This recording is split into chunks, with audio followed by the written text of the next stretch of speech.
Coming up on 2020 on ID. A family neighborhood and a second grader walking home from school disappears. The hunt continues for a little girl missing for almost 2 days. She is definitely endangered, and we do suspect foul play. As a mother pleads for her child, I love you, and I just want you to come home. the search uncovers a shocking truth. A neighborhood filled with known sex offenders. You're making my child walk in a jungle of monsters every single day. And families wondering, are there more predators lurking? Every person I see, I'm in my mind, I wonder. What happened to Summer Thompson? I want to know what this monster did. A mother torn by grief. A community determined to help. We both looked at each other, and it was like we had to do something. And a killer with no place to hide. Watch out, we're coming. We're gonna get you. Welcome to 2020 on ID. I'm John Quinones. It is said that there's no greater bond than the one between a parent and a child. So when 7-year-old Summer Thompson didn't come home from school one day, her mother Dina began a desperate search. But as Chris Cuomo first reported in 2010, finding Summer would only be the beginning. Dina would soon learn that things in her tight-knit community were not as they seemed. It seemed like a page right out of the 1950s. Orange Park, Florida was a Norman Rockwell town where kids played on manicured lawns and lined up for the ice cream truck year-round, where neighbors chatted in each other's front yards and kept a watchful eye out for trouble. This was little 7-year-old Summer Thompson's playground.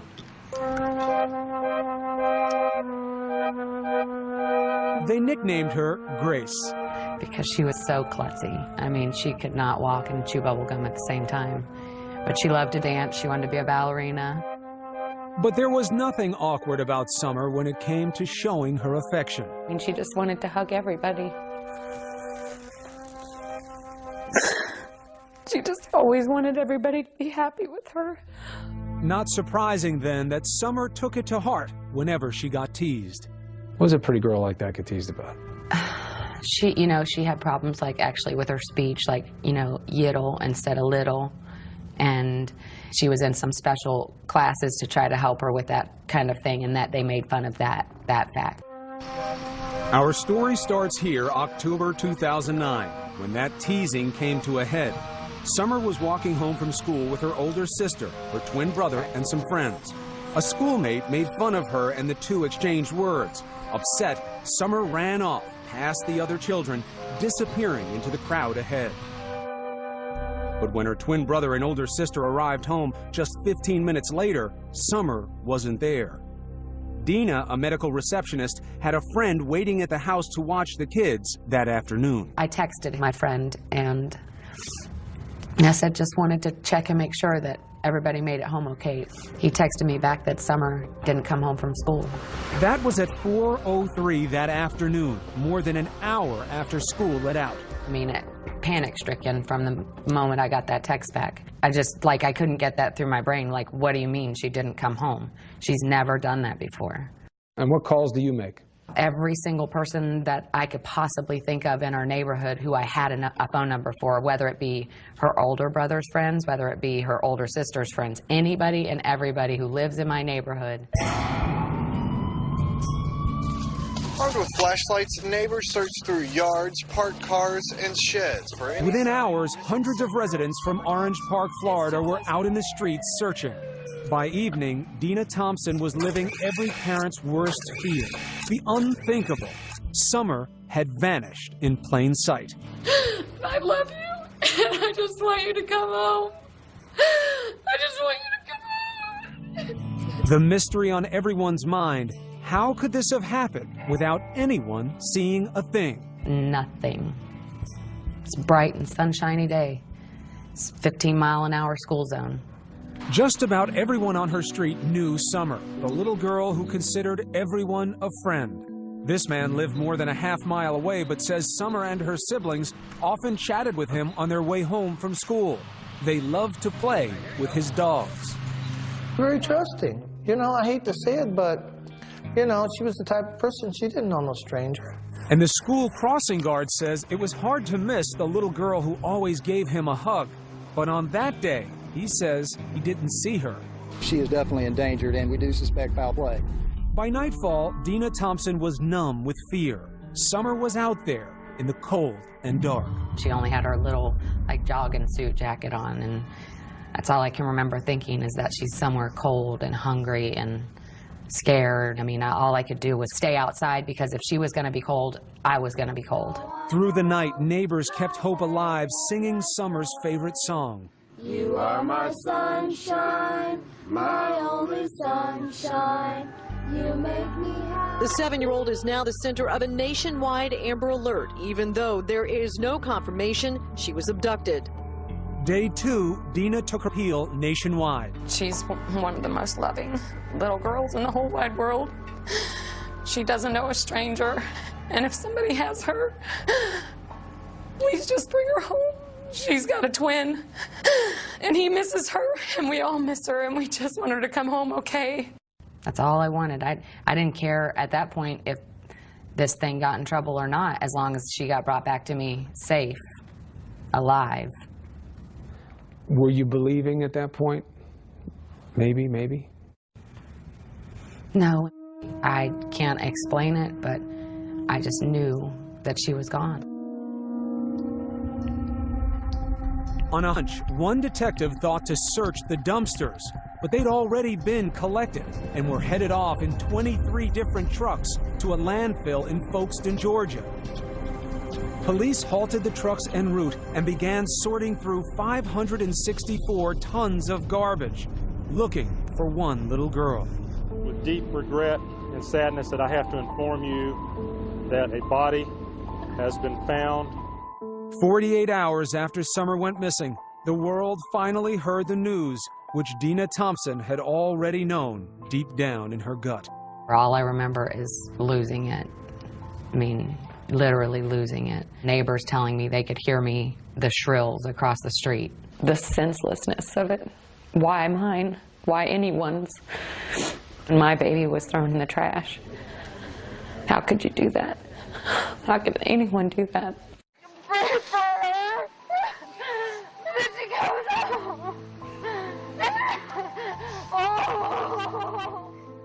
Within hours, police were on the trail of a monster. There is a child killer on the loose, and that's why we're going to catch this person and bring him to justice. This house, which was being renovated at the time, was their first stop. It was the last place anyone said they'd seen Summer alive. He says he was at this home Monday afternoon, and Summer ran up to the place and told workers they were doing a good job on the renovations. According to reports, there was another reason police were possibly interested in this house. The rug which Summer's body was allegedly wrapped in may have come from the construction dumpster there. According to these Clay County public records, Vincent Design and Build was the construction And then company. what seemed like a huge red flag. One of the men working at the construction house was a registered sex offender. But the community was in for another shock. Turns out being a registered sex offender here in this seemingly pristine neighborhood is all too common. 162 registered predators and sex offenders were located within a 5-mile radius of Summer's home. When we come back, a neighborhood on edge. It's scary to think how many people are actually doing that in our community right now. Every person I see, I'm in my mind, I wonder. And no one is above suspicion. People want to speculate and think bad things about me. When we return.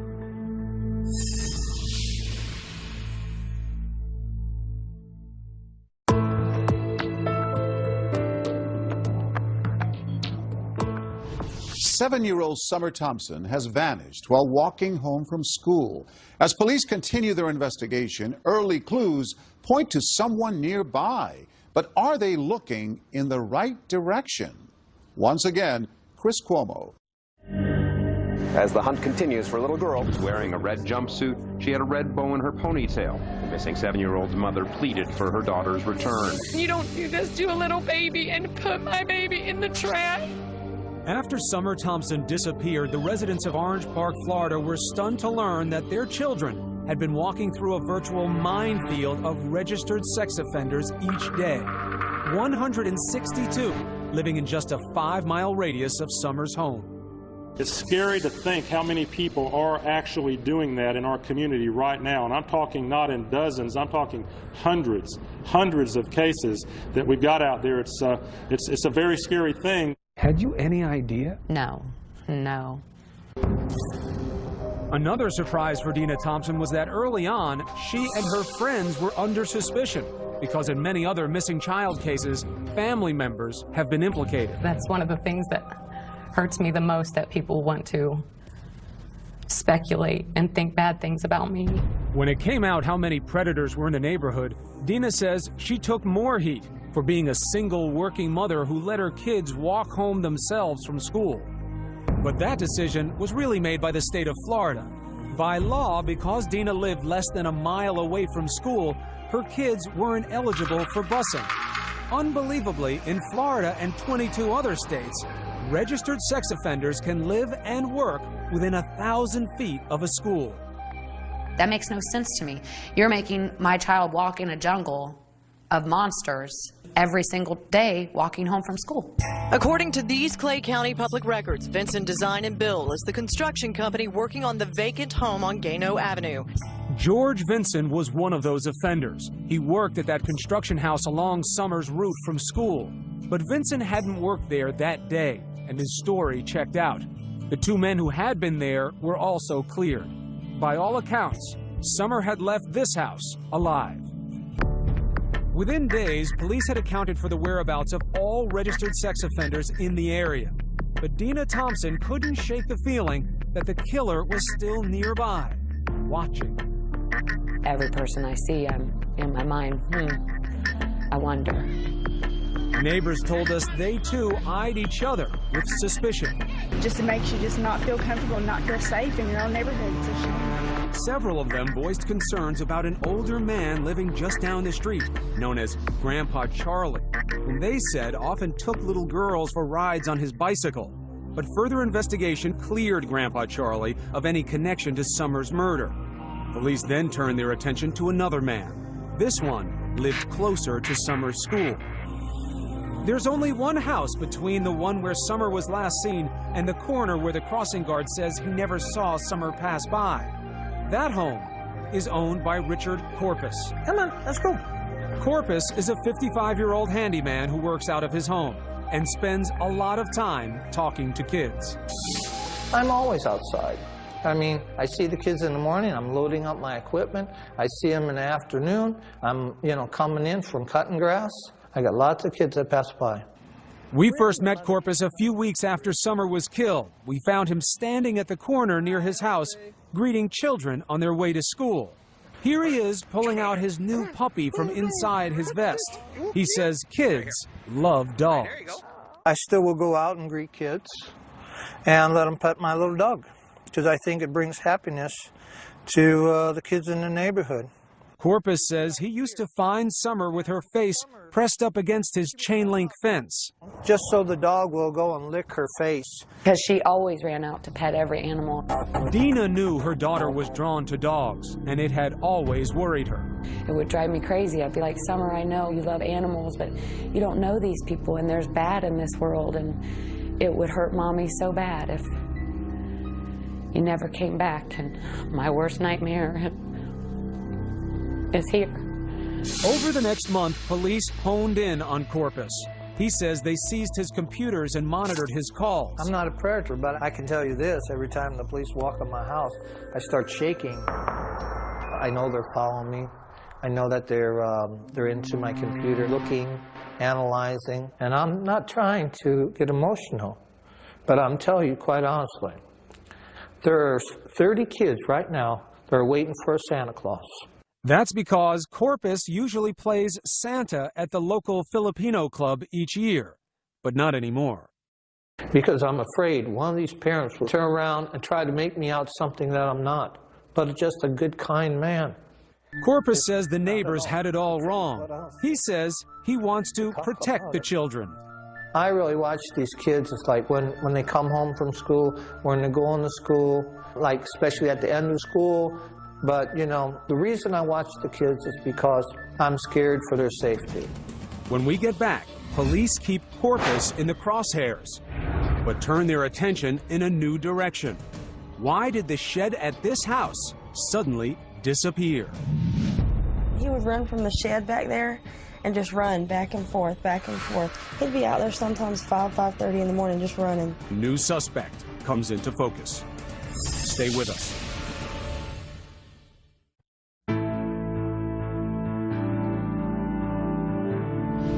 Since Summer Thompson's murder, police have focused on one possible suspect, but they're about to find another. Meanwhile, Dina reflects on her last moments with Summer. Once again, Chris Cuomo.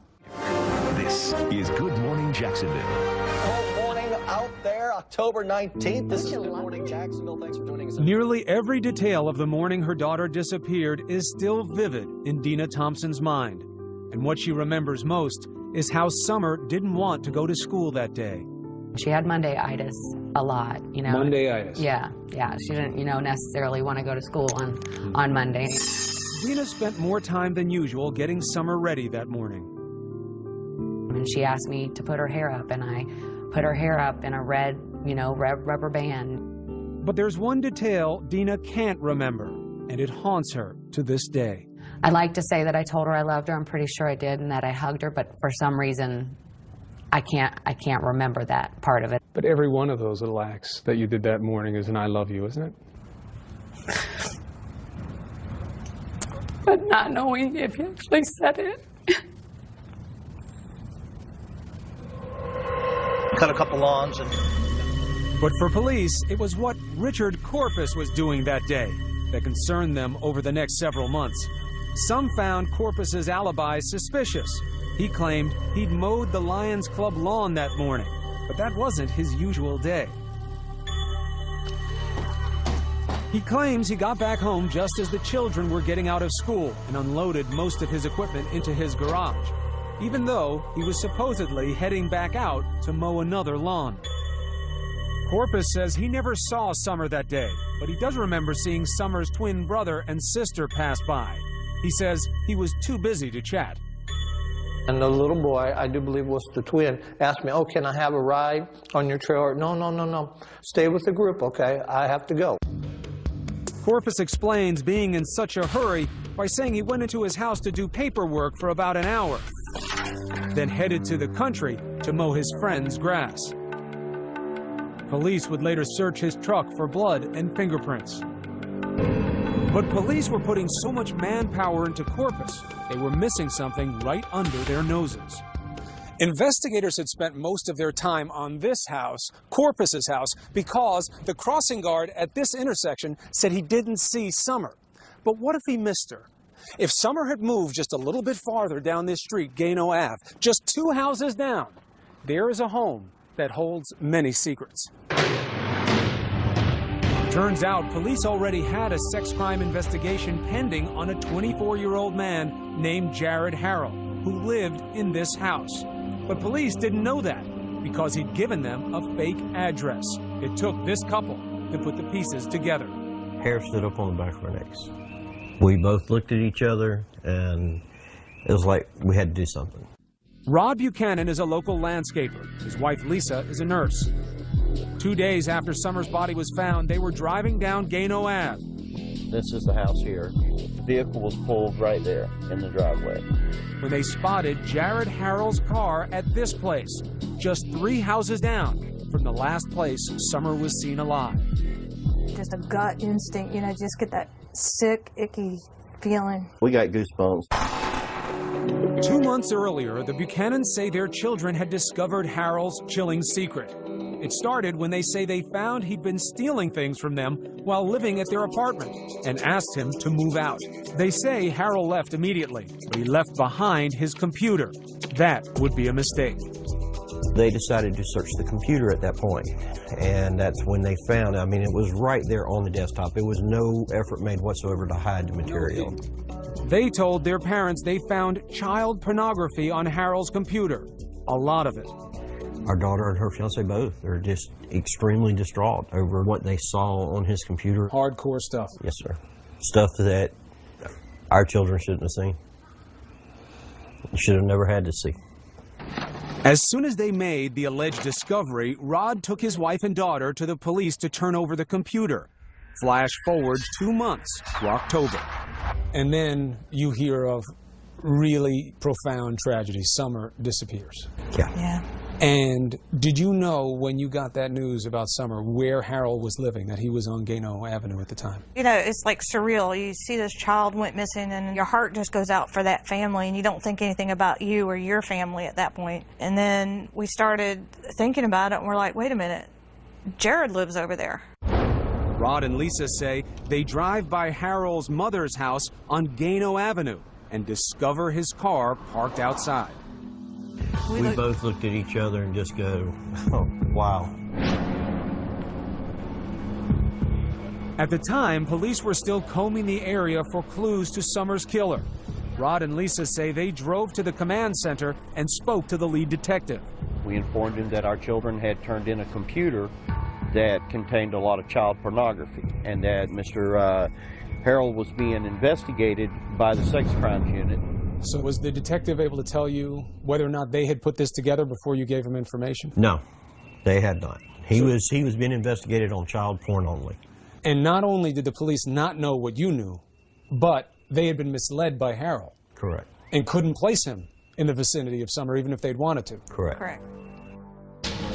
Public records show Harold's family had moved out weeks earlier, but neighbors say Harold was still coming and going from the house on Gano Ave even after the family moved. Still, could police put Harold in the house the day Summer disappeared? The holidays arrived and Dina Thompson still had no face to put on the monster who killed her little girl and threw her in the trash. What is the hardest part in all of this emotionally for you to deal with? Just knowing that I'm never going to get to see, you know, her look up at me and smile. I feel like I'm stagnant water. I'm in neutral. I can't move forward until I have some of these answers answered for me. I have to know for my own peace of mind what happened to her. You don't think knowing some things like that could destroy you? No, I think that what I have built up in my mind can't be any worse than what they're going to tell me. Just a few blocks away, detectives were still keeping surveillance on Richard Corpus and waiting for his DNA results from the lab. But in early January, police got some news. Richard Corpus's DNA was not a match. That moved Jared Harold to the top of the list, and investigators set out to get his DNA for testing. But in many ways, Harold seemed an unlikely suspect. It appeared he came from a civic-minded family, well regarded in the community. His stepfather, General Daly, had been highlighted on a local station for his volunteer work during emergencies. General Daly is part of the Duval County Amateur Radio Emergency Services. And Harold's mother, Annis Daly, was a marketing manager for a local chamber of commerce. Her business profile boasts a loving family. But nobody knew the unimaginable truth about Harold's family life and why 21 years ago, a Mississippi judge had ruled his mother unfit and her children had been taken away. The incident made national tabloid headlines in 1989 because Harold's mother, then known as Annis Mizell, had fallen in love with her boss, Joe Newman, a self-styled inventor who claimed God had told him to marry Annis's 8-year-old daughter. He said, "You will accept the love of this young child, or I'll take your son to be with me." Newman talks about this in a 4-hour video he's produced about his life, a video that features his son and his wife of 15 years, whom he was still married to when he performed his own marriages to Harold's 8-year-old sister and Harold's mother, Annis, as well. I'm one hell of a man, and that's what girls have told me who've been with me. Newman claimed God would tell him when to consummate his marriage with Harold's sister. Jared was only 3 years old. A judge put Harold and his sister in the hands of social service workers. 6 years later, Annis would get them back, but relatives say things were never stable very long. Records show Annis had at least 56 different addresses in almost as many cities while Harold was growing up. She'd been married 4 times, filed for bankruptcy 3 times, was evicted from at least 1 home, and was found guilty of grand theft after allegedly stealing thousands of dollars from her employer. Well, we didn't discuss what was going on with him and his mom and dad. All this came as a shock to Lisa and Rod Buchanan, who had known Harold's current stepfather from their church for several years and never guessed Jared was so troubled. You would look at this guy and you'd say, big, gentle giant. Wouldn't hurt a flea. So how would this gentle giant, who was unknown to Summer Thompson's family, lure her into this house? Well, it turns out there was someone living here that Summer liked a lot. It wasn't Jared Harrell. It was a dog. This dog, which according to a classmate, Summer sometimes stopped to play with on their walk home from school. Shortly after Summer's death, people noticed the dog was gone, and so was this shed, which neighbors say had been in the side yard of the house on Gano Ave the day Summer disappeared. And Harrell had moved out too, shortly after Summer was murdered. He went to live with his mother some 30 miles away, and the shed went with him. According to his new neighbors, Harrell was acting strangely from the start. He would run from the shed back there and just run back and forth, back and forth. He'd be out there sometimes 5:30 in the morning just running. They say he'd run for hours as if trying to shake off something that was tormenting him. Just like crazy running, like a kid would run when they're mad. And around January, they also started noticing something else. Suddenly, police were staking out their neighborhood. They would sit like at the end of the road and other people's driveways. Then suddenly, Harrell vanished. He fled to Meridian, Mississippi, not far from where he was born. He'd gone to stay with his aunt, who, according to her postings on the internet, is a self-proclaimed artist of the macabre, exhibiting a fascination for death, tortured bodies, and mutilation. Police track Harrell down, and in February they arrest him on 29 counts of child pornography based on computer evidence brought to them by the Buchanans months earlier. Harrell pleads not guilty. They also name him as a person of interest in the Summer Thompson case. Mr. Harrell, you are charged with 29 counts of possession of photographs of sexual performance by a child. Police then searched Harrell's mother's house and the one on Gano Avenue in hopes of finding evidence to link him to Summer's murder. When we get back, the questions begin to mount. Why hadn't police gotten Harrell off the street before that fateful day when Summer passed by? And Harrell's mother makes a surprising jailhouse call. And the thing is that I'm your alibi, so I have to be real careful. Stay with us.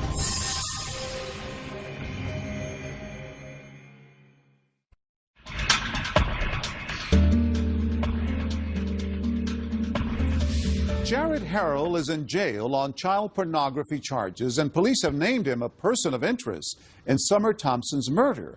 But why had it taken so long to arrest him? And would authorities find enough to prove their case? Once again, Chris Cuomo. Police worked late into the night as they searched both houses where Jared Harrell lived, looking for evidence to link him to the murder of Summer Thompson. I never really noticed him. I never really suspected this guy. 2 houses away, Richard Corpus, the man who police had suspected for months, was breathing a sigh of relief. If I didn't have a family, I'd probably be dead. I probably would have killed myself around Christmas. Because that's how deep it got to me. Because I couldn't clear my name. In the meantime, Jared Harrell was sitting in a Mississippi jail on $1 million bond. A few days after his arrest for child pornography, Harrell's mother gives him a call. Keep your chin up, keep your mouth shut, and get an attorney. Trying to just don't believe anything. Honey, I don't believe anything. Trust me. And the thing is that I'm your alibi, so I have to be real careful. Police records say Harrell and his mother both claim they were together during the critical hours that Summer disappeared. So who was this 24-year-old who still lived with his mother and depended on her financially? Relatives say Harrell had always been overweight and slow in school. He'd often been picked on, even by his 2 younger stepbrothers. His MySpace profile, taken down just before the arrest, paints a picture in contrasts. There was the 250-pound kid who could laugh at fat jokes on YouTube videos. Is this bass really strong enough? And then glimpses of someone who can't take it anymore, seemingly wanting revenge. Tops on his playlist a song called Waking the Demon, in which the victim of bullying is transformed by blind rage, viciously attacking and killing his tormentor. A peek into the mind of someone who's about to snap, or nothing more than just teenage angst. We were lucky that when they threw him out that he didn't go off the deep end and kill him. To be honest with you, that's what I thought. Rod Buchanan's daughter, Katie, was Harold's former roommate. He says when Katie turned in Harold's computer 2 months before Summer went missing, she told police she feared Harold might have done more than just look at those pictures. He might have known some of the children. After all, Harold had plenty of access to kids. He babysat the children of family members, and they lived in a neighborhood filled with young children.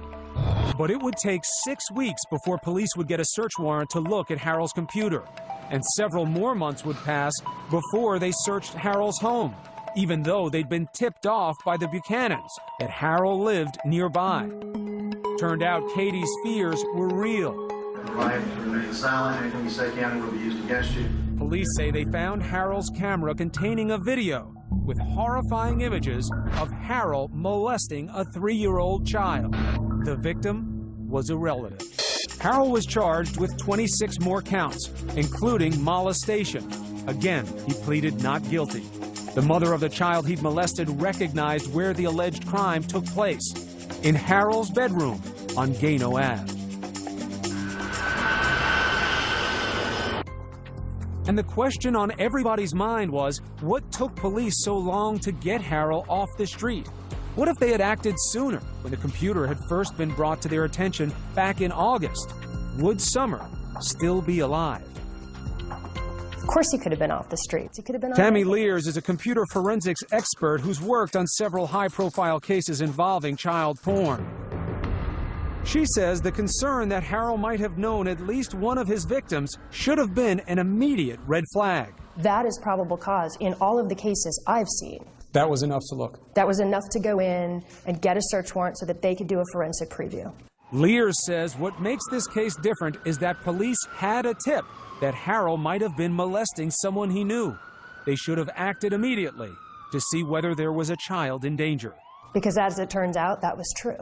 2020 repeatedly asked the sheriff's office for an interview about their investigation. They declined. But police issued a statement saying they followed protocol.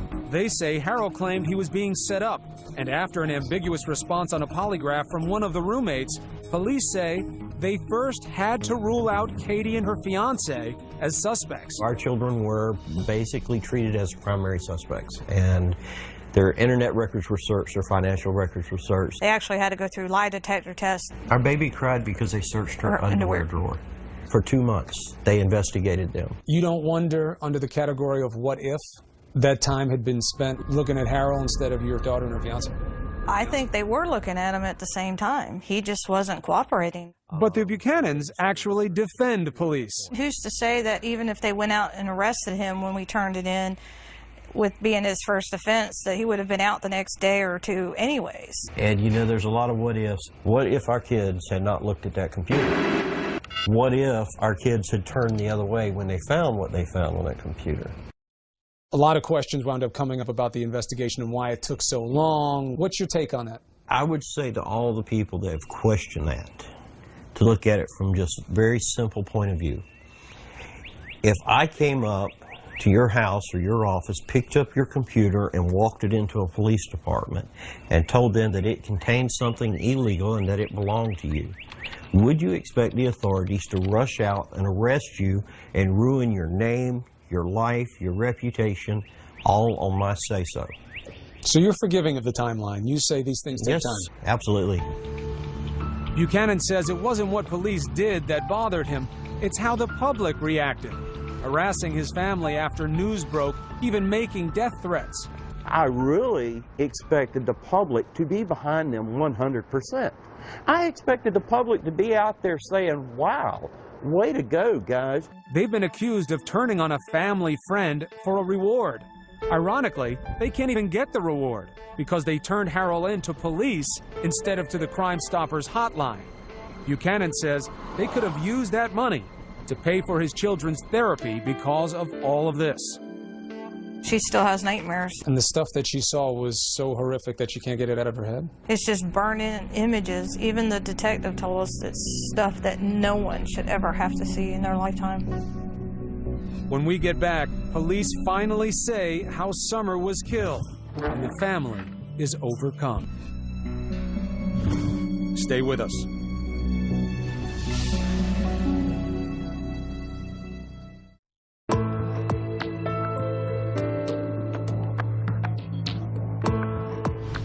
Watch out, we're coming. We're gonna get you. This was Dina Thompson just days after Summer disappeared. And this was 5 months later, after news broke that Jared Harrell had been charged with the murder of her little girl. Jared Harrell, we got you, and you ain't getting away. Police said they had a DNA match along with other forensic evidence. He contacted Summer as she was walking home from school. We have evidence that will show that Harrell assaulted Summer and killed her and dumped her body in a dumpster, which ultimately ended up in a landfill in Folkestone, Georgia. They were certain they had their man, but Harrell pleaded not guilty. I mean, I want to talk to him. Months earlier, before she ever knew whom would be charged, Dina told us she wanted to meet the killer face to face. What would you say? Why? Give me your best excuse, your best reason as to why you had to do this. I just want to hear how pathetic he is. Did somebody tick you off that day? Did, you couldn't get a woman your age? But after the arrest, we wondered whether the passage of time or learning about Harrell had changed her perspective. Does it help you understand where he got it from, how he got to this point? No, I don't feel sorry for him. You make choices in life, and all of us go through trials and tribulations. I've been through similar circumstances in my life. You make choices. Stop the cycle, end the abuse. Don't do this. After Harrell was charged, Dina finally did get a few answers, but they were difficult to hear. Just hearing asphyxiation, that's enough to destroy you, to break you down. While Dina was talking, her sister was overcome and fainted. At the press conference, your own family couldn't take it, hearing it. You still have a desire for detail with something like this? I have to know. And I feel like I deserve to know the intimate details of what happened to her. She was my baby, she was my responsibility, and I want to know what this monster did. I was there when she came in, and I want to know if she had to suffer when she went out. And after all the shocking information this manhunt has unearthed about her neighborhood, Dina told supporters, I'm glad he's behind there, but there's many more lurking in the depths, and that's what we've got to try to figure out, how to get to them. Nobody's safe. What hurts the most is that as a parent, I feel like I failed.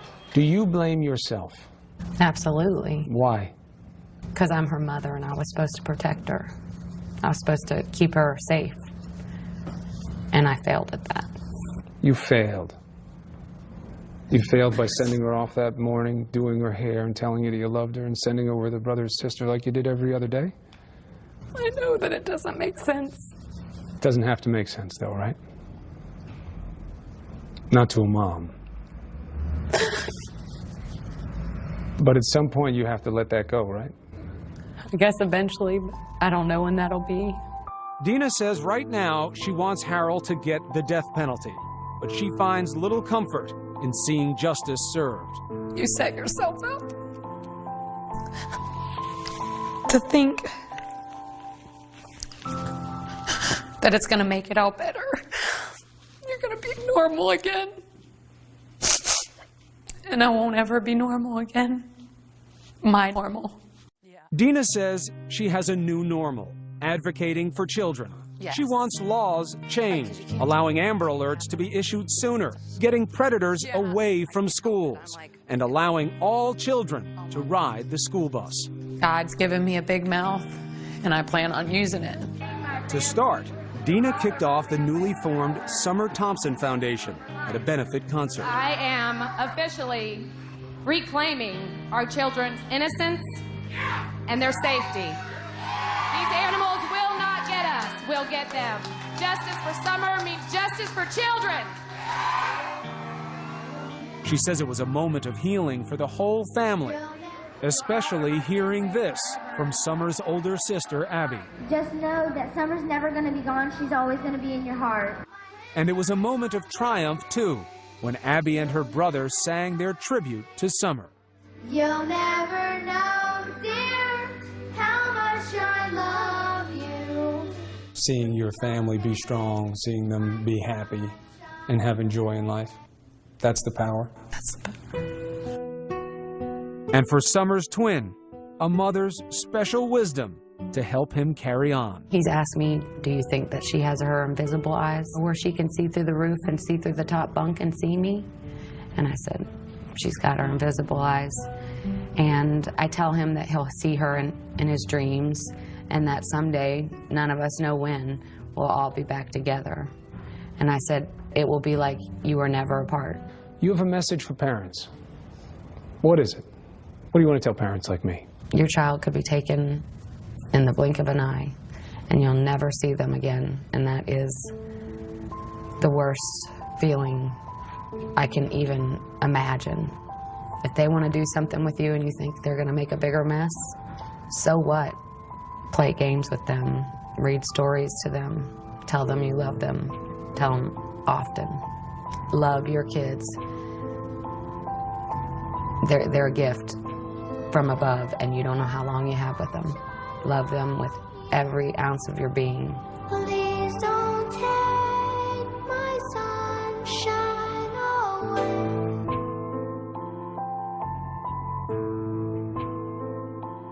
Jared Harrell later pled guilty to the murder of Summer Thompson. He was sentenced to life in prison.